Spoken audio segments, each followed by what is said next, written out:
Zikir dan sholawat adalah dua hal yang tidak akan pernah terpisahkan. Zikir mengingat Allah menghidupkan cahaya ruh dan pikiran. Sholawat membuka segala pintu kebaikan. Zikir dan sholawat membentuk pola pikir yang adil dan berorientasi kepada kebahagiaan di masa depan yang abadi. Seperti bahagia itu sederhana. Tersenyumlah maka engkau akan bahagia. Nama lain dari kesederhanaan yaitu Rasulullah Sallallahu Alaihi Wasallam. Beliau adalah kekasih Allah yang paling tinggi derajatnya. Beliau adalah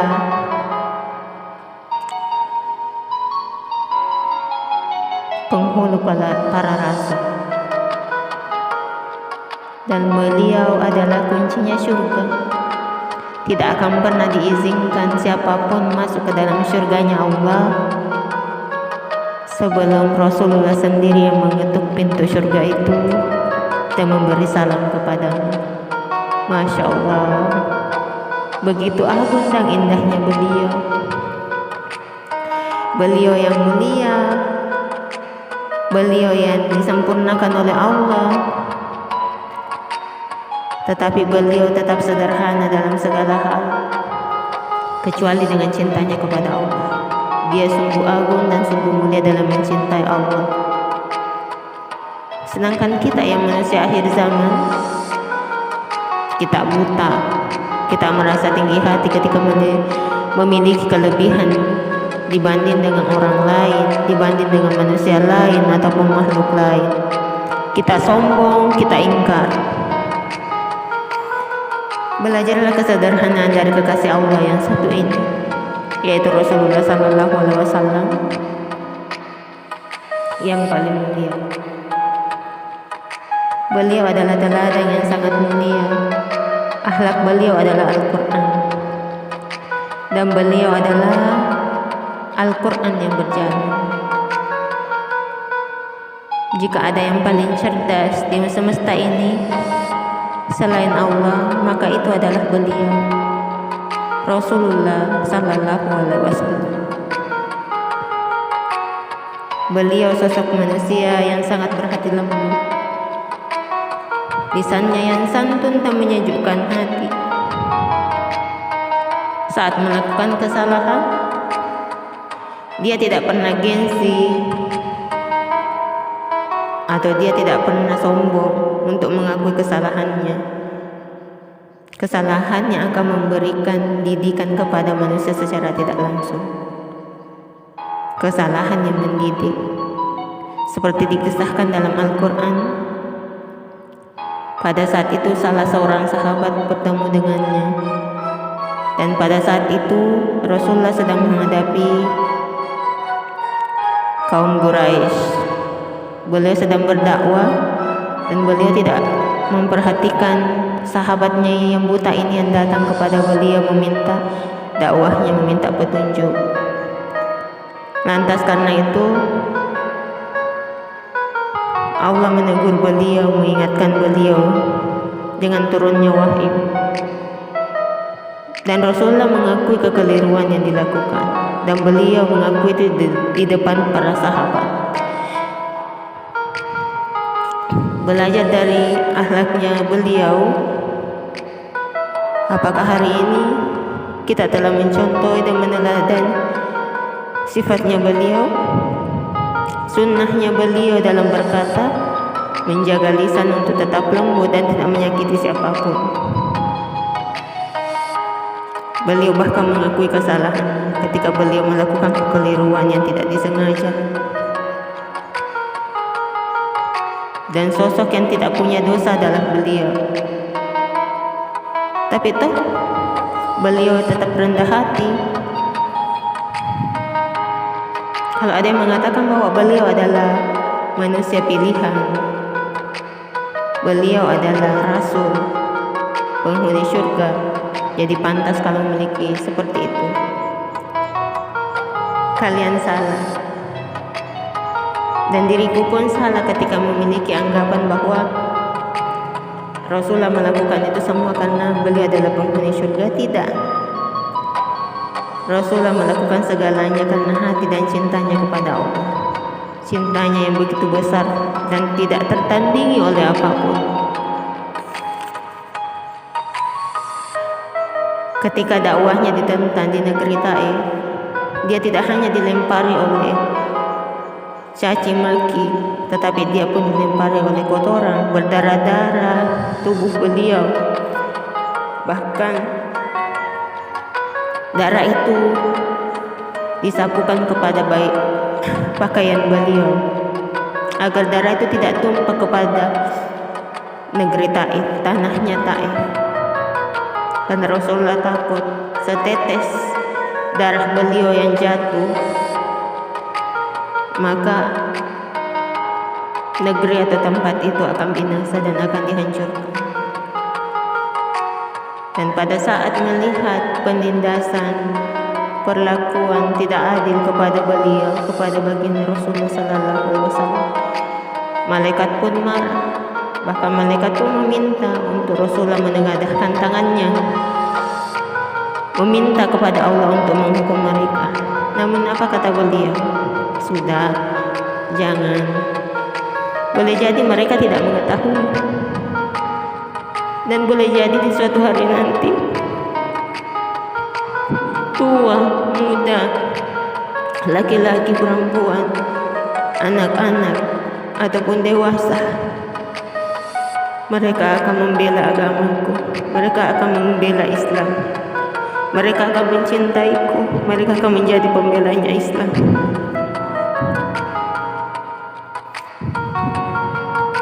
Dan itu terbukti. Hingga hari ini beliau sudah tidak ada. Beliau sudah tidak berada di antara kita. Bahkan kita tidak pernah bertemu dengannya, mendengar suaranya pun tidak. Tetapi kita bisa merasakan indahnya Islam semua berkat karena beliau. Jika saja Rasulullah melakukan dakwah seperti para nabi dan rasul yang lain yang terdahulu, memakaikan mukjizat, entah itu seperti Nabi Musa, Nabi Ibrahim, ataupun nabi-nabi yang lain, maka mustahil Islam bisa dirasakan sampai saat ini. Karena Islam adalah rahmatan lil alamin. Islam adalah kedamaian, dan Rasulullah melakukan segalanya dengan kesempurnaan dakwahnya, dengan hati, dengan dakwah bil hikmah. Karena Rasulullah ingin kita belajar hikmah, belajar dari sejarah perjuangannya Rasulullah, tanpa harus bertindak dengan kekerasan. Ketika masih ada kelembutan, ketika masih ada kasih sayang, ketika dakwah itu masih bisa tersampaikan dengan hati, dengan kasih sayang, dengan kelembutan, kenapa harus menggunakan kekerasan? Ketika dakwah itu bisa disampaikan dengan baik-baik, dengan lisan yang sopan dan santun, kenapa kita harus menyindir? Kenapa kita harus menghakimi orang lain di hadapan banyak orang? Sedangkan kita tahu sifatnya Rasulullah, ketika sahabat melakukan kekeliruan, beliau akan bicara face to face, berdua, bukan di hadapan para sahabat yang lainnya, hanya demi menjaga perasaan dan hati sahabatnya. Bahkan suatu hari beliau bertemu dengan para penggembala, yang dimana mereka sedang makan roti, dan roti itu sangat keras. Yang keras itu adalah kodin. Tetapi Rasulullah tetap menghargai jamuan para sahabatnya dan memuji makanan itu sangat lezat, dan terpancarlah cahaya di wajah para sahabat.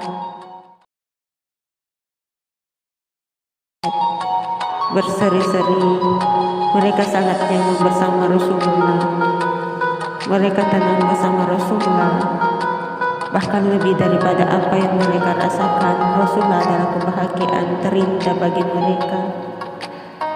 Bahkan waktu bersama Rasulullah pun tampak terasa begitu berjalan lama, karena begitu agungnya Rasulullah, begitu cintanya Rasulullah kepada sahabat, dan begitu pun cintanya para sahabat kepada Rasulullah.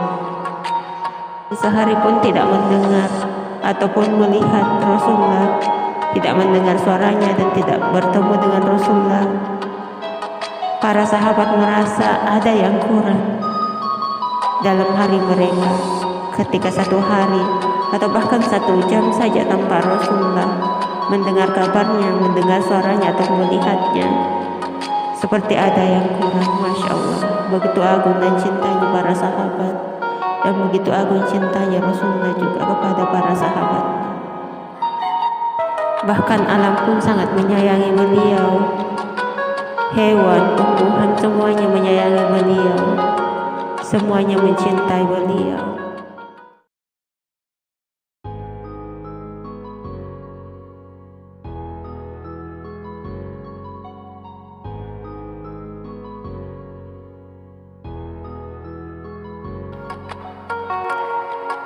Jadi tolong pikirkan baik-baik. Hari ini sudahkah kita meneladani Rasul? Sunnahnya yang mana yang telah kita laksanakan?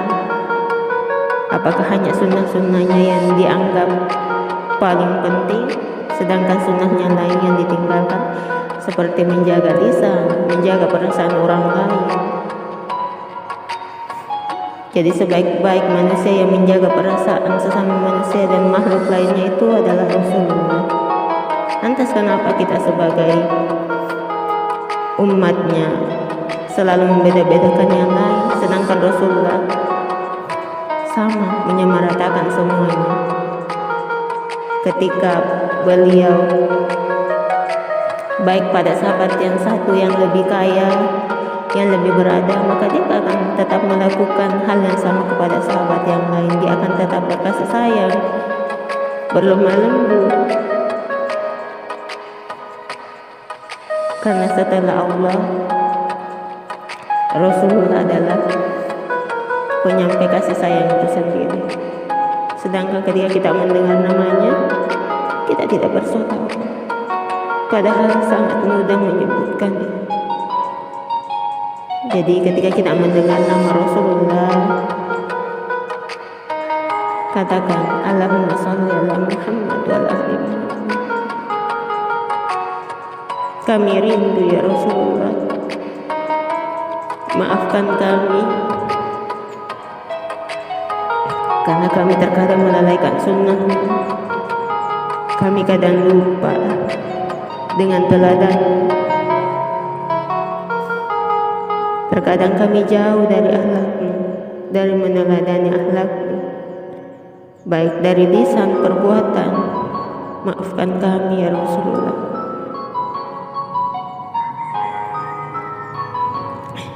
Dan tolong berikan kami syafaatmu ya Rasulullah. Kami ingin mencintaimu seperti engkau mencintai kami sebelum kami lahir. Jauh sebelum kami lahir, engkau telah merindukan kami. Namun apa yang telah kami lakukan untuk Islam, untuk Allah, masih jauh dari kata cukup. Kami terkadang ingkar kepada Allah, ingkar kepada ajaranmu,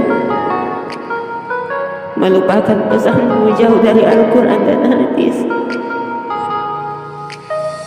Kami sering melalaikan sholat wajib ataupun sunnah. Kami bahkan berani meninggalkan sholat ya Allah. Ya Rasulullah, maafkan kami. Maafkan kami. Ya Rasulullah, maafkan kami. Kami terkadang menyakiti bahkan melukai hati sesama saudara muslim kami. Kami terkadang tidak adil. Kami terkadang mencela mereka ketika mereka melakukan kesalahan. Kami terkadang memandang sebelah mata saudara kami yang lainnya. Kami terkadang menjauh dari saudara kami yang lain ketika mereka melakukan kesalahan. Maafkan kami ya Rasulullah karena kami mengecewakanmu. Maafkan kami. Terkadang kami merasa angkuh karena kami memiliki segala hal. Terkadang karena kami memiliki kelebihan yang lain yang tidak dimiliki oleh orang lain, kami merasa angkuh, kami merasa tinggi hati. Kami terkadang memandang remeh orang lain. Maafkan kami ya Rasulullah. Maafkan kami. Engkau yang senantiasa mencintai kami, mendoakan kami di setiap sujud dan doamu. Namun kami balas dengan kejam.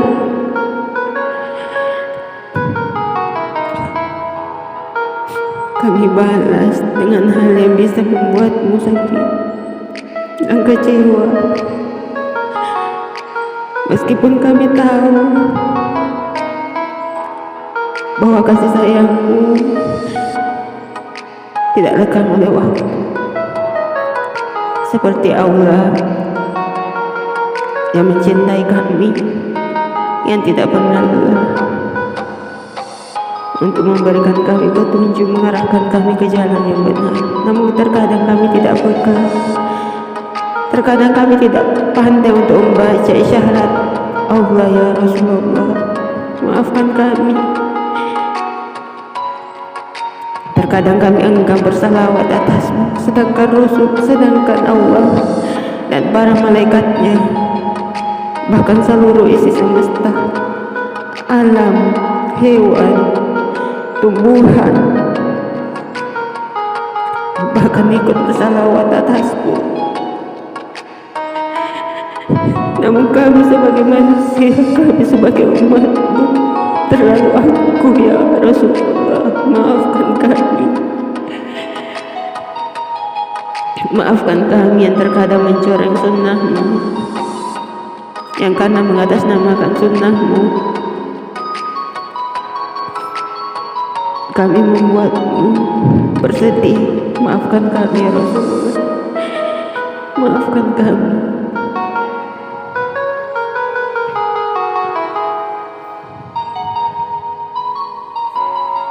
Terima kasih untuk cintamu. Terima kasih untuk seluruh kasih sayangmu yang tidak akan pernah habis, bahkan hingga kami wafat, hingga kami ke akhirat. Engkau adalah manusia yang akan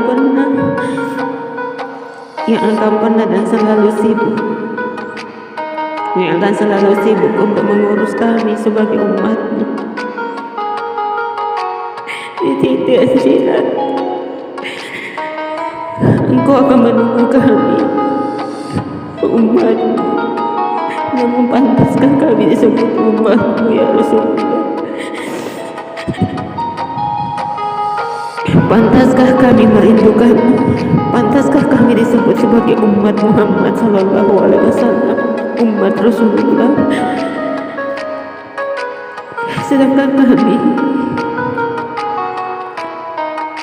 seringkali bahkan selalu lalai dari perintah Allah Subhanahu wa Ta'ala.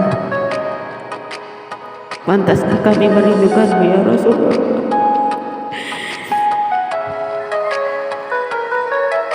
Marahkah engkau ketika kami merindukanmu? Bersedihkah engkau jika kami para pendosa merindukanmu dan mengharap syafaatmu kelak? Akankah engkau mengakui kami sebagai umatmu ya Rasulullah? Maafkan kami, maafkan kami. dan terima kasih untuk cinta dan kasih sayang.